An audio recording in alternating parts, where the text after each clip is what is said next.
Okay, today I'm interested to discuss about a simple problem, of course, but I'd like to dive right into the solution. The idea is we're going to check if the given entire string contains, let's say, palindromes, or if it is a palindrome, or the contents remain to be a palindrome. And of course, in a given string, we will have to ignore the other characters which are not alphabets or numbers.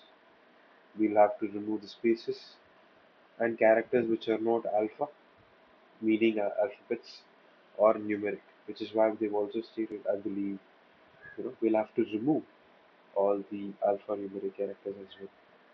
On the same basis, we'll have to remove it and then check if this entire statement or the string that is left over is going to be a palindrome. On the same notion, we'll try and discuss two different solutions that that I've been able to come up with reasonably over a couple of minutes. The first one, as I've commented right over here, just relies on a simple, using join and row function. In this instance, if you did pay attention, we're trying to do a comprehension basis and just implement it on a single line, just a different exposure.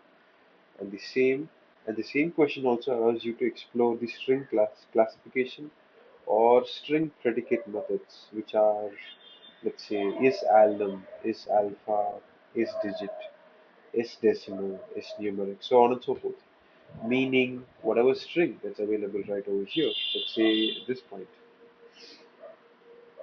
whatever the function that you're going to call for, the specific string, it will just give you back a true or false, meaning a boolean value indicating if it is of a certain quality, starting from alphabets, numbers, digits, numeric, so on and so forth. There are so many other methods. I'll suggest you guys to have a look at it before we move on as well. Based on that, if the certain element, that is, let's say for I and S, meaning for one element in the string S that's indicated right over here, we're going to check if it is, either an alpha, meaning alphabet, or a letter, or num, meaning a number. So anything from A to Z and 0 to 9 is what we'll accept, and this will return true. Once this is true, this entire loop will jump to this space, meaning that specific qualified character is getting turned to a lower. Once that is done, this entire, I mean, the pattern follows in the manner wherein the entire comprehension follows the same idea. You'll come back after the entirety of comprehension is done. Every single element that's present in there will be joined. Of course, we're not going to join it with any specification of the character, so it's just practically nothing, and we'll return, you know, just a boolean value, meaning if at all, I mean, checking a palindrome, especially in Python, that condition is going to be quite easy, as I've done here. Essentially, you have the string, and we've reversed it. If both of them seem to be equal, there you go. It's a palindrome. And this statement, wherein we're checking or using the double equal to symbol, will return you a boolean value, true or false, which is exactly what the question requires you to do so as well, if I believe. Right. Moving forward, the other element that probably I like the most, instead of relying on all of Python's whatever that's available, but regardless, it's just a two-pointer method, meaning one single element or an index which is pointing to the beginning of the string. Let's say A over here in this explanation part or small example, and the other index pointer, so it's going to point to the end, and we'll check if if both of these characters are equal to each other, then increment the index value. So you move on to the M and the one over here, so on and so forth. You can that's how the structure is. And L and R here represents the values for the index that we begin with.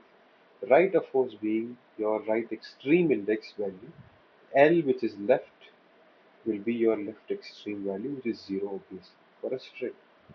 On the same basis, in the entirety of the process, obviously, the index of the left hand side position should always remain less than the one that is on the right hand side. Once that is done, we're going to check if the element is an alpha, as we discussed, an alphabet or a new number.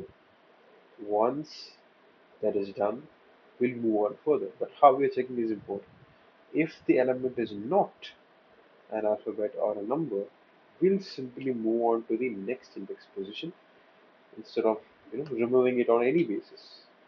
So if, let's say, if I have, let's say, hello and world, in between this entirety you have space, so you'll have to work with it. In this situation, we're just going to move on to the next element. But in the previous situation, we are picking out elements which are not. So I'm sorry, we are picking out elements which are going to be alphabet or a number. In the case wherein we used, you know, the exact, the simple comprehension.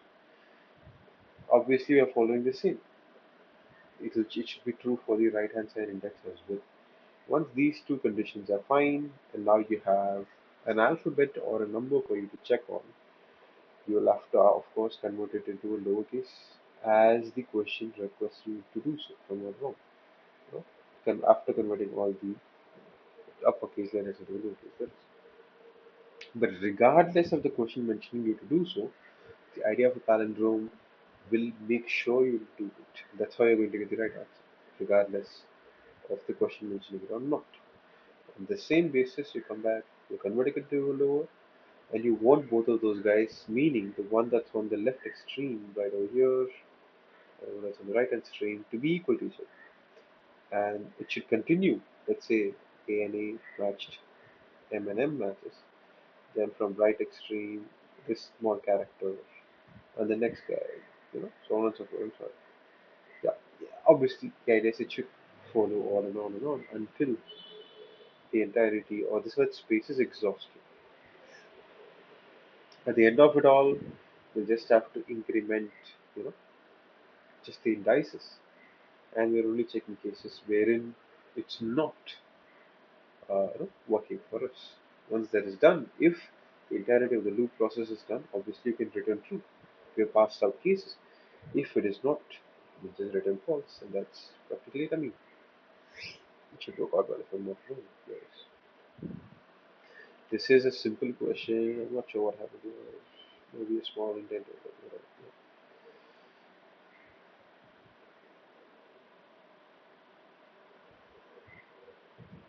Got it. Regardless, yeah. But moving forward, this is the idea. Just a simple idea for us to work on from our home. So yeah, that should work out in our favor. But moving forward, I think we'll discuss maybe further harder questions of sorts. That's how things are going to be. Yeah, sure. We'll keep this up. Thank you.